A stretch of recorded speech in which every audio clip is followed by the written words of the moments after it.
우리 교회가 72주년이 되어서 얼마나 하나님께 감사한지 모릅니다. 지금까지 인도해 주신 하나님의 은혜에 감사하면서 하나님께 영광의 박수 올려드리겠습니다.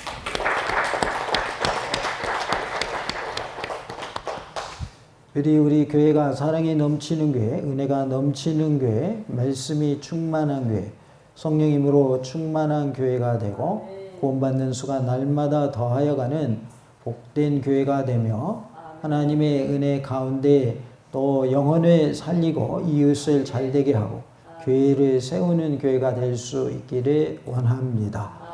우리 주님께서 수고하고 무거운 짐진 자들아 라고 하시면서 어떻게 하라고 하셨고 또 어떻게 해 주시겠다고 하셨는지 살펴보므로 큰 은혜가 임하는 복된 시간 되기를 원합니다. 수고하고 무거운 짐진 자들아 다 내게로 오라 라고 말씀하십니다. 28절 말씀을 다 같이 하나님 말씀 받겠습니다. 수고하고 무거운 짐진 자들아 다 내게로 오라. 내가 너희를 쉬게 하리라. 아멘. 수고하고 무거운 짐진 자들아 다 내게로 오라 라고 말씀하십니다. 다 예수님께로 오라는 말씀입니다. 우리 모두가 수고하고 무거운 짐진 자들아 다 내게로 오라고 하시는 예수님의 초청에 응답할 수 있기를 원합니다.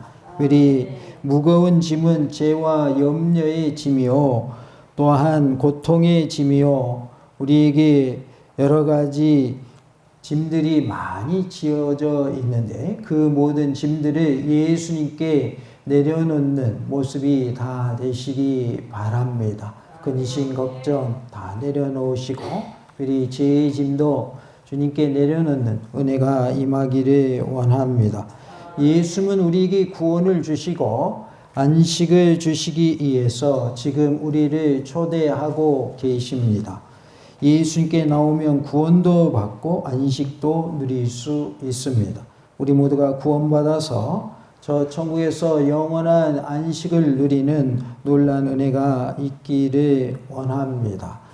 예수님은 지금도 다 내게로 오라고 초청하고 계십니다. 지금 이 순간에 예수님의 초청에 응답하는 모습이 다 되실 수 있기를 원합니다. 예수님께 나와 죄로부터 해방되고 율법의 속박으로부터 해방되고 불안과 염려, 고통으로부터 해방되는 은혜를 체험하시는 복된 삶이 다 되실 수 있기를 원합니다. 예수님은 우리에게 초청하고 계십니다. 다 내게로 오라고 말씀하십니다. 예수님께서 우리에게 모든 짐을 다 내려놓고 주님께 나오라고 말씀하십니다. 우리 모두가 나의 모든 무거운 짐을 내려놓는 은혜가 임하기를 원합니다. 29절 말씀에 다 같이 하나님 말씀 받겠습니다. 나는 마음이 온유하고 겸손하니 나의 멍에를 메고 내게 배우라. 그리하면 너희 마음이 쉼을 얻으리니. 아멘. 나는 마음이 온유하고 겸손하다고 말씀합니다. 이사야는 메시아를 겸손히 고난받는 종으로 묘사하고 있습니다. 또 스가랴와 같은 다른 예언자들은 종말론적 메시아를 온유하고 겸손한 인격의 소유자로 소개하고 있습니다. 우리 마태는 이 예언의 성취를 지적하기 위해서 예수님의 겸허하시며 비천하신 모습을 종종 언급하고 있습니다. 우리는 마태복음을 종으로 오신 예수님에 대해서 증거하는 말씀이라고 표현을 하죠. 그래서 우리에게 오신 예수님이 종의 그러한 신분으로 오셨음을 말씀하는 내용이 바로 마태복음의 내용인 것을 알 수 있습니다. 온유하고 겸손하다라는 말은 그저 화를 내지 않고 온순하다라는 뜻이 아니라 종으로서 타인을 섬기면서 고난을 당하여 타인의 아픔을 안다라는 의미가 더 강합니다. 그래서 예수님은 종으로 이 땅에 오셔서 우리를 섬기고 계시고 또 그 섬김을 통해서 고난을 알고 계시기 때문에 우리의 모든 아픔을 아신다라는 거예요. 우리가 예수님으로 알고 믿을 때에 우리에게 큰 위로가 되고 힘이 될 줄로 믿습니다. 예수는 우리의 모든 고난을 다 알고 계십니다.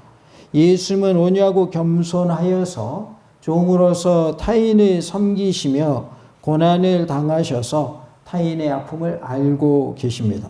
예수님은 종으로서 타인을 섬길 줄 아시는 분이고 고난을 친히 당하셔서 타인의 아픔을 아시는 온유하신 분이시며 겸손하신 분이십니다. 우리의 고난을 체휼하시는 분이 바로 예수님이십니다. 그러니까 예수님은 이 땅에 오실 때에 하나님 자신으로서 하나님의 아들로서 이 땅에 오셨을 뿐만 아니라 사람의 몸을 입고 오셨기 때문에 우리의 모든 희노애락을 다 느끼신 분이셨다.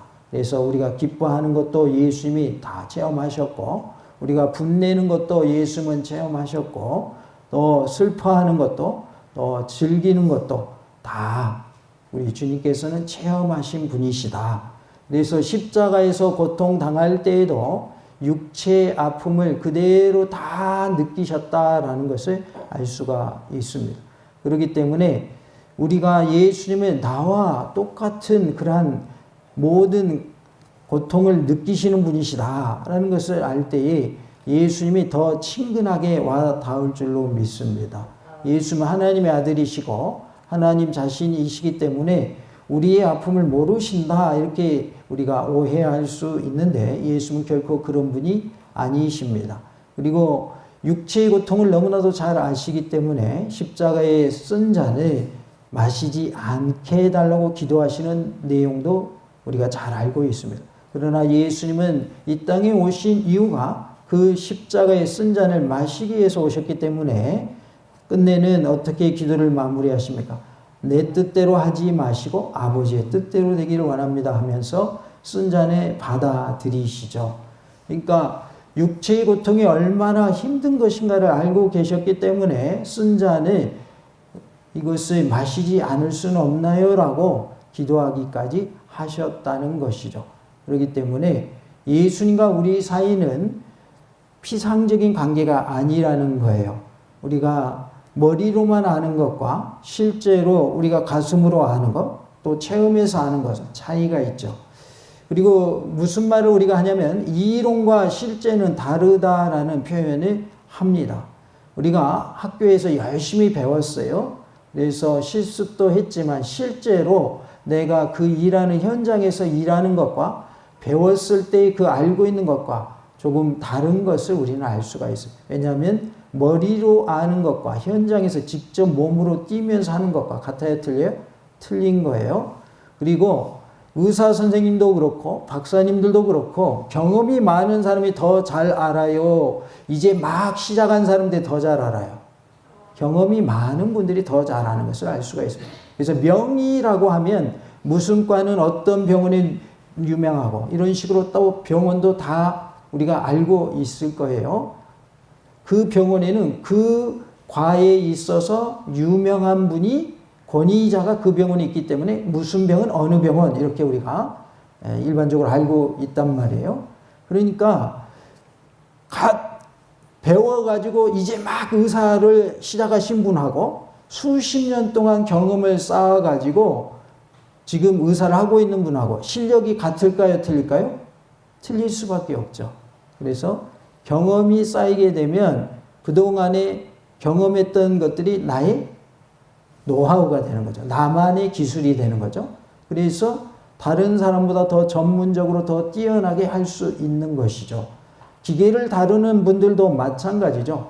이제 학교를 갓 졸업해가지고 기계를 다루는 사람하고 수십 년 동안 그 기계를 만져본 사람하고 같을까요? 틀릴까요? 틀리겠죠.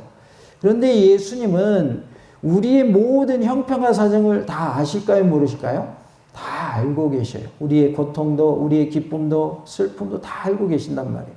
그러니까 모르시는 분이 아니라 실제로 체험하신 분이시고 우리의 모든 것에 대해서 알고 계신 분이시다. 실제로 예수는 우리를 위하여 섬기셨고 종으로 섬기셨고 종으로 섬기시는 과정 중에 고통을 실제로 체험하셨고 그래서 우리가 당하는 고통도 다 알고 계신다라는 거예요. 그러니까 우리가 피상적으로 예수님을 믿어야 되겠어요. 우리가 예수님이 정말 나와 똑같은 모든 것을 느끼고 계시고 알고 계시는 분이시다. 그리고 하나님으로서 전능하신 분이시고 모든 것을 아시는 전지하신 분이시다라는 것을 알고 우리가 믿어야 되겠어요? 어떻게 믿어야 우리가 예수님을 잘 믿는 거겠어요? 피상적으로 예수 믿으면 안 된다 그 말이에요. 그러니까 우리가 예수님은 우리와 똑같은 모든 것을 다 느끼고 계신 분이시고 그리고 우리의 모든 형편과 사정을 다 알고 계시는 분이시다. 그렇기 때문에 우리의 기도에 가장 잘 응답하실 수 있는 분도 예수님이시다라는 거예요. 그렇기 때문에 우리가 이 예수님께 우리의 모든 기도의 제목을 아뢰므로 응답받는 은혜가 임하기를 원합니다. 예수님께서 이렇게 우리의 모든 고난을 다 알고 계신다라는 표현을 예수님이 나는 마음이 온유하고 겸손하다라고 말씀하고 있습니다. 나의 멍에를 메고라고 표현을 했는데 유대인 사이에서는 스승과 제자 사이에 훈육 관계를 가리킬 때에 이 표현을 관용적으로 쓰고 있습니다. 나의 멍에를 메라라는 것은 스승과 제자의 관계를 말할 때 이 표현을 썼습니다. 한편 멍에는 짐승들에게 무거운 짐들을 지게 하여서 그것들을 부리기 위해서 씌우는 도구로서 당시 팔레스타인의 멍에는 혼자 메는 것이 아니라 항상 짝을 지어서 함께 메었습니다. 그래서 짐승들이 멍에를 맬 때에도 짝을 이루어서 멍에를 메는 것을 볼 수가 있어요. 물론 우리나라의 소들은 혼자 과거에 밭을 메기도 하고 노를 쟁기를 끌고 가고 그렇게 했는데 이 이스라엘 지역에서는 항상 짝을 이루어서 한 쌍 또는 두 쌍, 세 쌍 이런 식으로 밭을 갈고 논을 가고 이런 일을 했다는 거죠. 또 짐을 싣고 갈 때에도 수레에 싣고 갈 때에도 한 마리만 간 것이 아니라 멍에를 매가지고 같이 이렇게 모든 일들을 해낸 것을 볼 수가 있습니다. 그래서 이것이 사람에게 적용이 된다면 나와 함께 멍에를 메라라고 했다면 이것은 혼자 메고 가는 멍에가 아니라는 거예요.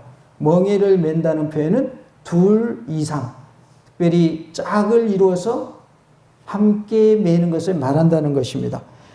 결국 예수님께서 주신 멍에를 맨다는 것은 누구와 함께 매는 것을 말할까요?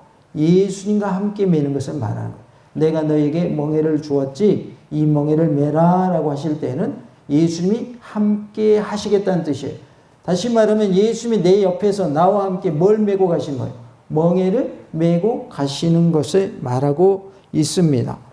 본문은 제자들의 영적인 신앙생활을 은유적으로 표현한 것으로서 예수님은 제자들에게 율법의 멍에를 매게 하지는 않으시지만 예수님 자신이 쥐고 있는 멍에를 질 것을 당부하고 계십니다. 너희는 나의 멍에를 뭐라고 하셨을까요? 매라라고 하셨다. 예수님의 멍에를 메고 가라는 거예요. 그래서 우리는 나 혼자가 아니라는 걸 기억하시기 바랍니다. 내 곁에 누가 계시다? 예수님이 계십니다. 예수님이 나와 함께 하시고 나와 동행하심을 믿으시기 바랍니다. 이렇게 하나님의 은혜 가운데 우리가 예수님과 함께 멍에를 메고 가고 있는 이 자체가 하나님의 은혜인 줄로 믿습니다. 율법과 세상의 멍에가 아닌 예수님과 우리가 함께 사랑의 멍에를 메고 가는 것을 말씀하고 있어요. 그래서 너희는 멍에를 메라, 특별히 나의 멍에를 메라라고 하신 것은 예수님의 무슨 멍에를 메라는 거예요? 사랑의 멍에를 메라는 뜻입니다. 우리 모두가 예수님과 함께 사랑의 멍에를 메고 가는 모습이 되기를 원합니다. 금년 우리 교회표도 사랑이 넘치는 교회죠. 우리가 서로 사랑하며 멍에를 함께 메고 가는 모습이 되기를 원합니다. 우리가 괴로움과 사망을 안겨다 주는 세상과 율법의 멍에를 벗어버리기 위해서는 또 하나의 방법, 곧 그리스도 예수님께서 제시하신 새롭고도 가벼운 멍에를 매야 합니다. 그것이 곧 우리 인생의 질고를 극복할 수 있는 유일한 길이기 때문입니다. 우리가 이 세상의 모든 어려운 것들을 극복할 수 있는 방법은 예수님과 함께 멍에를 메고 가는 것입니다. 그 예수님의 멍에는 무슨 멍에라고요? 사랑의 멍에입니다. 예수님과 함께 사랑의 멍에를 메고 가시기 바랍니다. 예수님의 멍에는 쉽고 가볍다라고 말씀하고 있습니다. 예수님과 동행하는 삶이 다 되시기 바랍니다. 다 같이 합시다. 예수님과 함께 사랑의 멍에를 메고 갑시다. 우리 모두가 예수님과 함께 사랑의 멍에를 메는 모습이 될 수 있기를 원합니다. 예수님은 친히 사랑을 실천하셨죠. 우리를 위하여 십자가에 못 박혀 돌아가셨습니다. 피를 흘려 주셨습니다. 우리 또한 예수님과 함께 사랑의 멍에를 메고 가는 모습이 되어서 서로 사랑하라 하신 말씀처럼 하나님께서 우리를 사랑하신 것처럼 서로 사랑하며 사는 은혜가 임하기를 원합니다. 다 같이 합시다. 서로 사랑하며 삽시다. 내게 배우라라고 말씀하고 있습니다. 이것은 자신을 모방하라, 자신의 경험을 배우라라는 의미가 아니라 자신만이 전달해 줄 수 있는 계시의 진리를 와서 배우라라는 뜻입니다. 계시의 진리는 누구만 우리에게 주실 수 있다는 거예요? 예수님만이 우리에게 주실 수 있다라는 뜻입니다. 우리는 예수님을 통해서 진리의 계시를 배우는 은혜가 있기를 원합니다. 계시의 말씀, 계시의 진리를 누구를 통해서 배워야 한다는 거예요? 예수님을 통해서 배우시기 바랍니다. 이것은 결국 완전한 신앙생활로 부르는 모습인 것을 알 수가 있습니다. 우리는 예수님께 나와 배우는 모습이 되어야 할 줄로 믿습니다. 우리 인생의 롤 모델은 누구이십니까? 예수님이십니다. 예수님을 따라갈 때 우리는 예수님을 닮게 되는 줄로 믿습니다. 예수님을 바라보면 바라볼수록 예수님이 커져 보이고 문제는 작아 보이고 또 우리의 모든 문제들이 다 해결되는 체험을 하게 될 줄로 믿습니다. 우리가 무엇을 바라보느냐에 따라서 바라보는 그 대상이 커지게 되어 있습니다. 우리가 두려움에 쌓여 있으면 두려움이 커져 보입니다. 그러나 어떠한 상황에 있든지 하나님을 바라보게 되면 하나님이 더 크신 분임을 깨닫게 되고 하나님이 더 크게 보이게 되어 있습니다. 그래서 무엇을 보느냐가 참으로 중요합니다. 아이를 임신한 어머니는 먹는 것도 또 마시는 것도 그리고 숨 쉬는 것도 보는 것도 듣는 것도 태교라고 하면서 그것을 하지요. 그러면 아이에게 영향이 갑니까 안 갑니까? 가지요. 그래서 음악도 좋은 음악 듣고 그리고 음식도 좋은 음식 먹고 그리고 엄마가 먹은 음식을 나중에 아이도 잘 먹게 되는 것을 보게 돼요. 왜냐하면 엄마의 영향을 받기 때문이지요. 그렇기 때문에 우리가 예수님을 바라보고 예수님을 따라가게 되면 누구를 닮을 수밖에 없다는 거예요. 예수님 닮을 수밖에 없어요. 예수님 따라다니면서 예수님 안 닮으면 그게 이상한 거예요. 예수님 잘 믿는 사람이 예수님 안 닮으면 그게 이상한 거라고요. 우리는 예수님을 닮는 자가 되어야 할 줄로 믿습니다. 너희 마음이라고 했는데 여기서의 마음은 푸시케라는 단어를 썼습니다. 예수님의 마음과는 구별되는 것으로서 생물학적인 생명의 요체 또는 생명의 혼을 뜻하고 있는데요. 이것을 다르게 표현하면 자의지, 자의식, 자 이렇게 표현할 수 있겠습니다. 너희의 마음이 너희의 자아가 라고 표현할 수 있겠는데요. 무엇을 얻는다라고 말씀하셨냐면 쉼을 얻으리니 라고 말씀을 하고 있어요. 우리의 자아가, 우리의 자의식이, 우리의 자의지가 뭘 얻는다는 거예요? 쉼을 얻는다라는 것입니다. 28절에 쉬게 하리라 라는 약속에 대한 응답입니다. 내가 너희를 쉬게 하리라 라고 말씀하셨죠. 그래서 29절에서는 너희 마음이 쉼을 얻을 것이다 라고 분명하게 언급하고 있는 것을 볼 수가 있습니다. 얻는다라는 표현은 원래 찾다, 발견하다라는 뜻을 가지고 있습니다.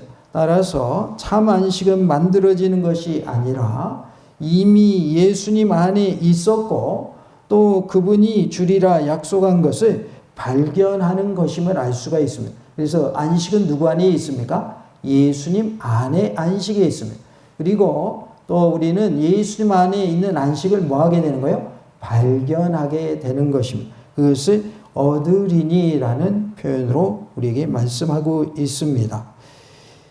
한편 이 어구는 예레미야 6장 16절의 어구를 인용한 것으로 보여집니다. 거기에서 하나님은 유다 백성들에게 너희는 길에 서서 보며 옛적 길 곧 선한 길이 어디인지 알아보고 그리로 가라고 하시면서 그러면 너희 심령이 평강을 얻으리라 이렇게 말씀하십니다.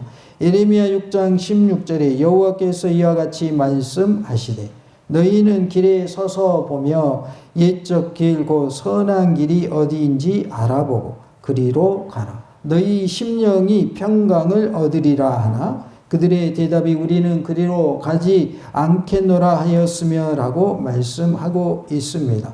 우리가 옛적 길 선한 길로 가면 무엇을 얻는다는 거예요? 평강을 얻는다라고 말씀을 합니다.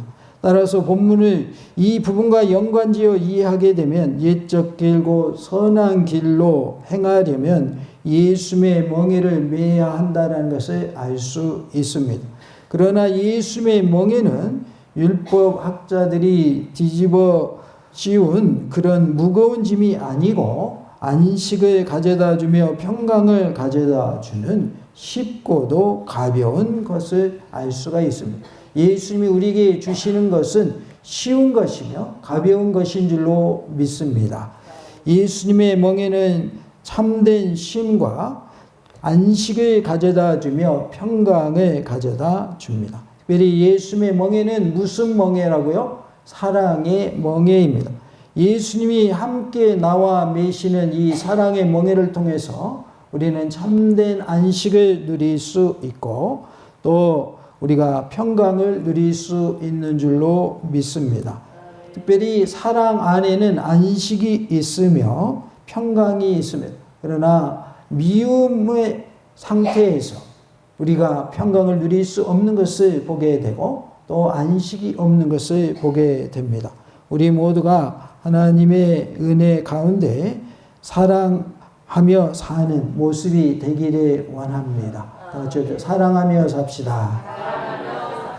사랑하며 살 때에 우리가 예수님과 함께 사랑의 멍에를 메고 갈 때에 하나님께서 우리에게 참된 안식을 주시고 또 참된 평강을 주실 줄로 믿습니다. 30절 말씀에 다 같이 하나님 말씀 받겠습니다. 이는 내 멍에는 쉽고 내 짐은 가벼움이라 하시니라. 아멘. 내 멍에는 쉽다라고 하셨고 내 짐은 가볍다라고 말씀하십니다. 여기서의 쉽다라는 말은 크레스토스라는 단어인데 부드럽다, 좋다, 은혜스럽다, 안락하다, 친절하다 등의 다양한 뜻을 가지고 있습니다. 예수님의 멍에는 이 다양한 의미를 모두 갖추고 있으면서도 가장 가벼운 것을 알 수 있습니다. 예수님의 멍에는 사랑의 멍에입니다. 예수님의 멍에는 가장 쉬운 멍에이며 가장 가벼운 멍에임을 기억하시기 바랍니다. 우리 모두가 하나님의 은혜 가운데 사랑하며 사시기 바랍니다.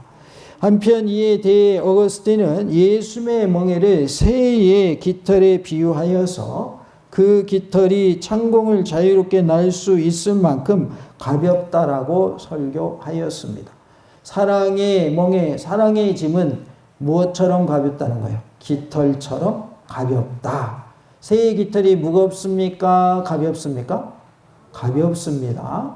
그래서 우리가 너무나도 가벼운 것이 쇠의 깃털인 것처럼 사랑하며 사는 것은 짐이 아니다라는 거예요. 우리가 수영을 할 줄 아는 사람들은 물이 아주 수영하는데 도구가 되지만 수영을 할지 모르는 사람들은 물이 뭐가 되는 거예요? 무기가 되는 거예요. 물이 나를 잡아먹는 것이 되는 거예요. 그러니까 물을 다스릴 줄 아는 사람은 자기의 몸을 물에 맡기고 수영을 할 수 있지만 수영을 할 수 없는 사람들은 물이 무서움의 공포의 대상이 되는 것이죠. 사랑의 짐을 메고 갈 때, 사랑의 멍에를 메고 갈 때 우리는 너무나도 몸이 가벼워짐을 느낄 수가 있습니다. 반대로 미워하면서 살고 원망하며 살고 불평하며 살게 되면 마음이 무거울까요? 가벼울까요? 무겁습니다. 마음이 무거워요. 그리고 얼굴도 침울해요? 밝아요? 침울합니다. 뭔가 어둠이 드리워져 있습니다. 특별히 사람을 상대할 때는 밝은 얼굴을 하고 있는 사람 사귀어야 되겠어요? 얼굴에 어둠이 짙은 사람을 사귀어야 되겠어요? 밝은 얼굴을 사귀시는 게 좋습니다. 왜냐하면 나도 영향을 받게 되어 있어요. 어두침침한 그늘이 항상 그 얼굴에 있는 사람, 항상 수심이 있는 사람을 만나게 되면 나도 왠지 우울해지고 나도 왠지 슬퍼져요. 그리고 나도 왠지 괴로워요. 그러나 웃는 얼굴에 표정을 하고 있는 사람과 만나게 되면 나도 왠지 기뻐요. 나도 왠지 즐거워요. 나도 왠지 행복해져요. 그래서 우리는 어떤 사람이 돼야 되는가? 행복을 전하는 사람이 돼야 합니다. 행복 전도사가 되시기 바랍니다. 특별히 복음을 전할 때에 이 복이 우리에게 임할 줄로 믿습니다. 우리가 복음을 전하면 평안의 복도 상대방에게 전해진다는 사실을 기억하시기 바랍니다.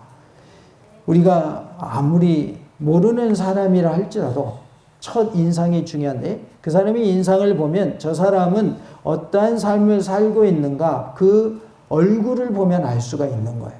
그리고 우리의 삶이 어떠했는가는 얼굴에 또 다 나타난다고 하죠. 그래서 우리가 어떠한 삶을 사느냐에 따라서 얼굴의 표정이 굳어지는 것을 볼 수가 있습니다. 우리가 죽을 때까지 우리의 얼굴은 환한 얼굴로 살 수 있기를 원합니다. 그러려면 예수님의 사랑의 멍에를 메시면 되는 거예요. 그러면 사랑의 멍에는 너무나도 가볍고 쉽기 때문에 우리 심령에 무엇을 준다는 거예요? 평강을 준다는 거예요. 평안을 준다는 거예요. 기쁨을 줍니다. 그리고 우리 심령에 감사가 넘쳐나게 합니다. 그러하기에 우리는 사람을 대할 때 기쁨으로 감사함으로 대할 수 있고 사랑으로 대할 수 있는 줄로 믿습니다. 우리 모두가 하나님의 은혜 가운데 사랑의 전파를 감당하는 사랑의 전도사가 다 되시기 바랍니다. 우리가 하나님이 원하시는 삶을 살려면 뭐 하면서 살아야 되겠어요? 사랑하면서 살아야 할 줄로 믿습니다. 이와 같이 예수님께서 제공하신 짐, 곧 그의 계명은 사랑의 계명으로서 결코 무거운 것이 아닙니다. 요한일서 5장 3절에 하나님을 사랑하는 것은 이것이니 우리가 그의 계명들을 지키는 것이라. 그의 계명들은 무거운 것이 아니로다라고 말씀을 하고 있습니다. 하나님을 사랑하는 것은 뭐라는 거예요? 하나님의 계명을 지키는 것이다라는 거예요. 하나님의 계명을 지키는 것이 하나님을 사랑하는 것입니다. 그러하기에 우리는 하나님의 계명대로 사랑하며 사는 모습을 통해서 내가 하나님을 사랑하고 있습니다라는 것을 보여주시기 바랍니다. 그러나 이것은 결코 예수님의 가르침이 세상의 도덕이나 율법보다 무가치하거나 경박해서가 아닙니다. 오히려 그 가르침보다 더 준엄하고 숭고하며 엄정한 것을 볼 수 있습니다. 그러나 예수님의 짐, 예수님의 계명은 확실한 구원을 가져오며 선하고 바르고 좋은 것이며 항상 예수님의 능력에 의존하는 신앙이 전제되며 나 혼자가 아니라 예수님과 함께 사랑으로 매기 때문에 가볍고 영생을 동반한 쉼을 얻을 수 있습니다. 예수님의 짐, 예수님의 계명은 구원을 줍니다. 우리에게 가벼운 짐이며 영생을 동반한 쉼을 얻게 합니다. 우리 모두가 예수님의 짐을 지고 가는 모습이 될 수 있기를 원합니다. 다 같이 봅시다. 예수님의 짐은 구원을 주고 가볍고 영생을 동반한 쉼을 얻게 합니다. 수고하고 무거운 짐진 자들아 다 예수님께로 오라고 말씀하십니다. 예수님의 멍에 예수님의 짐 예수님의 계명은 쉽고 가벼운 것을 알 수 있습니다. 예수님의 짐이 가볍고 영원한 안식을 주는 즉 영원한 쉼 영생을 얻게 하는 것을 알 수 있습니다. 예수님께로 나와서 참된 쉼, 참된 안식, 참된 평강을 누리시는 은혜가 있기를 간절히 원합니다. 다 같이 합시다. 예수님께 나와 참된 안식과 참된 평강을 누립시다. 할렐루야!